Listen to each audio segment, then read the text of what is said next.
A day in my life as sa inahan sa kanunay panabang. So for today's video, magluto ta ng ato pamahaw kaya ang ato chikiting tagutom na. Naghilak matahon kay gigutom na. So magluto ta ng sunny side up o fried rice. Kay mao jud ni ganahan ako, ganahan pud sa ako bata.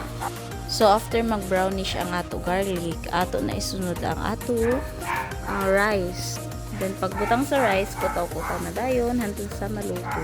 Nagdali-dali na pud ko ana pagluto kay gigutom na kay dugay na kamata. Madyo gani pagmata ko kay nakaluto na badaan si Bana.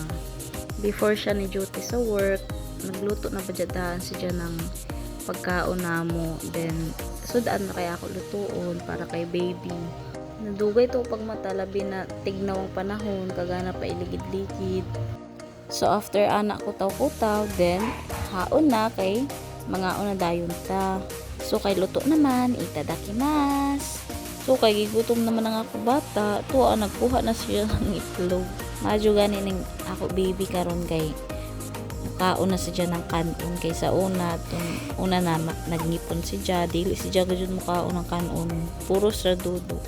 Mujaon na kuman kay gana naman ija kuan mukaon, so paspasan ko siya pakaon guys.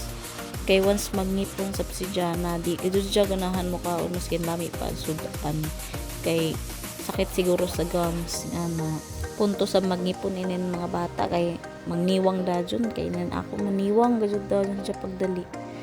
So kay maglakaw-lakaw man na siya samtang pakaunon ko maglakaw-lakaw lantaw na inja ko kumelon. So ako sabdiri magsungit-sungit sa bakunan ako kay kagutom na ba siya. Pag mahurot na dyan niya pagkaon sa iya baba mo duol na balik sa ako.